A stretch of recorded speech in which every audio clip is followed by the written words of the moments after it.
Caché, caché, caché, Jóvenes que se apuntando. muden del Policías país acusados de a haber 2 violado semanas y a media una del menor de estallido, 17 años. esta Esta familia mañana el juez de la el Villa tribunal de Irán Nuevo emitió choque la entre primera la policía y sentencia de muerte manifestantes en contra Caracas. una persona por Unos participar 4.000 en las opositores últimas. marcharon el.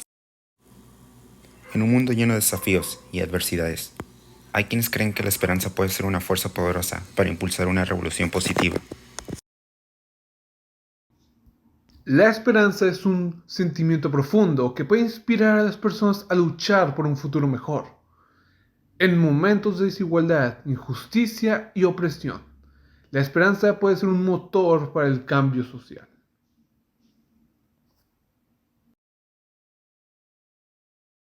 La esperanza también tiene un impacto significativo en nuestra salud mental y emocional. Nos ayuda a mantener una actitud positiva y a enfrentar los desafíos con resiliencia y determinación. La esperanza. Según Erich Fromm, de su libro de la revolución de la esperanza, a menudo se malinterpreta y se confunde la naturaleza de la misma con actitudes que no tienen nada que ver con la esperanza y que de hecho en muchas ocasiones son lo opuesto. Esto debido a que la sociedad está completamente mecanizada gracias a las revoluciones industriales y procesos sociales, debido a la máxima producción y al máximo consumo de materiales dirigidas a máquinas y sobre todo computadoras.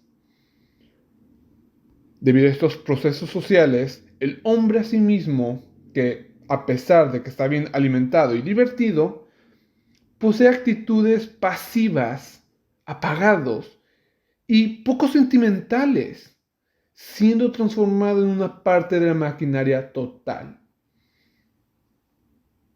Esto quiere decir meramente que formamos parte o actuamos como máquinas, dirigidos por condiciones psicológicas y por otros expedientes de igual índole.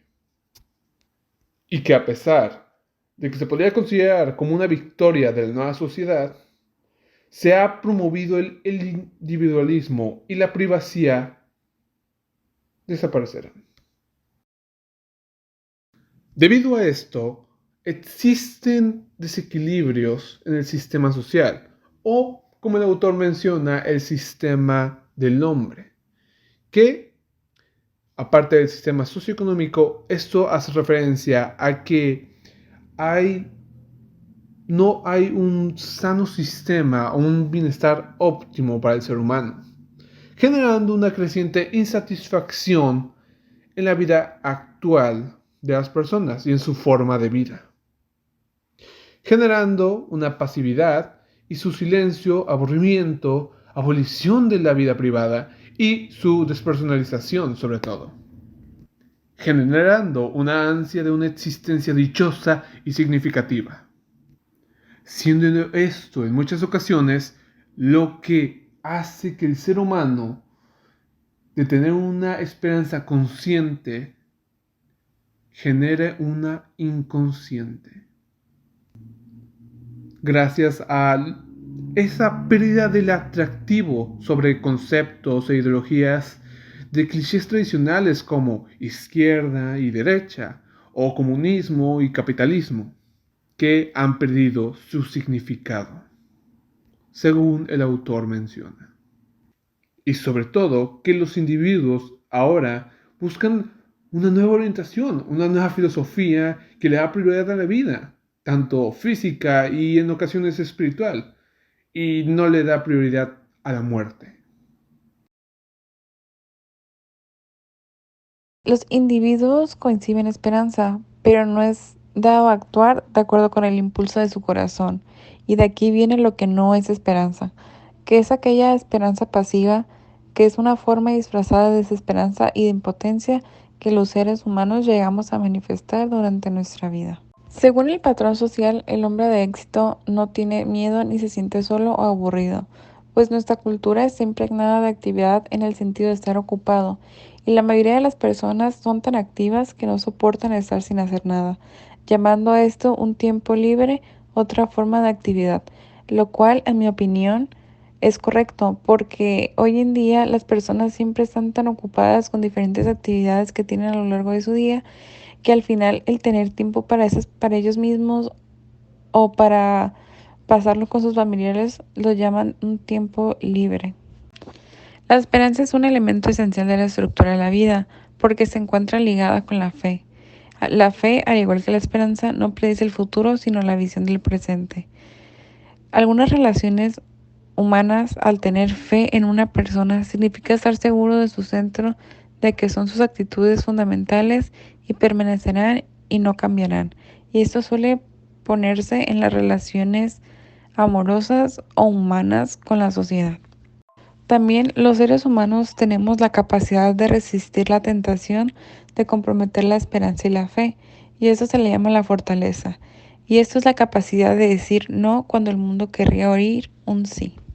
Este capítulo nos da a entender que la esperanza es un acompañante psíquico de la vida y el crecimiento, que cada individuo va a pasar por este proceso durante toda su vida. De esta forma, el individuo llega a tener una mejor relación en un futuro con las personas que le rodean, o sea, la sociedad. Este capítulo menciona la primera revolución industrial y cómo es que se caracterizó por el hecho que el hombre aprendió a sustituir la energía viva por la energía mecánica. También menciona la segunda revolución industrial que le llaman la tecnología de los años 2000, cuando se empieza a crear nuevas tecnologías para que los seres humanos empiecen a realizar diferentes tipos de investigaciones y así poder descubrir nuevas cosas. También menciona a la tecnología actual y lo mucho que ha avanzado durante estos años. También menciona los efectos en el hombre que se transformó en un Homo consumens, que es el consumidor total de toda la información y productos que la tecnología atrajo. Y su única finalidad es tener más y usar más de lo que quiere y de lo que puede. La naturaleza humana como tal. Y que gracias a la psicología, es decir, la ciencia del hombre, en base a datos históricos relevantes nos ayuda a comprender al hombre. Y que él mismo define su humanidad en función de la sociedad con la cual se identifica. Aunque cabe recalcar que ha habido excepciones a lo largo del tiempo, ya que ha existido hombres que vieron más allá de las dimensiones de su propia sociedad. Se darán a conocer varias definiciones de hombre. Y el primero es el Homo faber, que significa el hacedor de herramientas, el cual menciona que el hombre es un hacedor de utensilios, pero que nuestros ancestros, antes de volverse plenamente humanos, también fueron hacedores de herramientas. Otra definición es el muy conocido Homo sapiens, que el autor hace referencia a este tipo de logro solo existiría en el mejor de los casos una diferencia cuantitativa entre el hombre y los animales.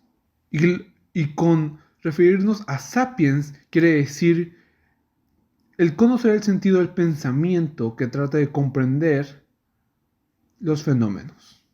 Además, también se incluye como última definición Homo ludens, el cual, como significado, se refiere al juego aquí, una actividad sin propósito que trasciende las necesidades inmediatas de la supervivencia. Estas son las definiciones ya preestablecidas antes de que el autor diera una última definición que él mismo hizo, que es el Homo sperans, que quiere hacer referencia a el que espera, ya que como condición esencial del ser hombre, o bien de la naturaleza humana. En el capítulo 5 habla de los pasos para la humanización de la sociedad tecnológica. Para ver que la humanización tenemos que empezar por la gran revolución industrial, que se ha dado. Las empresas e instituciones centralizadas que son parte del desarrollo en las últimas décadas, tales como el gobierno, grandes empresas, universidades, hasta hospitales. todos centralizados, cibernetizados y automatizados.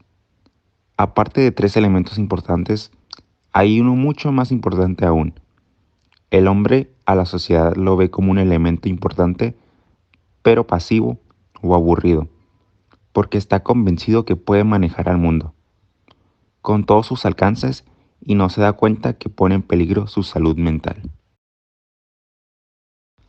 También habla del consumo humanizado, y es que, desde esta perspectiva, vemos cómo el hombre es un consumidor compulsivo y que solo busca placer o preferencia de alguna marca favorita. Y esto le trae como consecuencia un descontrol, angustia. Esto lo vemos en algo tan frecuente como los cigarrillos, que aunque se dice que causa daños a la salud, el consumismo es incontrolable. Para muchos que prefieren sentir el placer antes de pensar en una muerte segura, pero preferimos eso en una sociedad comprometida a darle un giro de 60 grados que traería grandes beneficios al ser humano. Y en el capítulo 6 se lanza la pregunta, y es que si se puede hacer, o lo podremos hacer. Y es que existe la posibilidad, aún en la estadística hay una probabilidad de lo que suceda sea aún improbable y que pueda pasar. Y es que el autor dice que si se trata de salvar la vida, no importa si es un porcentaje bajo, y se debe de salvar, mediante cambios radicales. Y es que lo que no es una probabilidad es una revolución violenta, ya que si se diera, en dado caso, hubiese apoyo, sería una minoría, los que no es nada en un país como en Estados Unidos.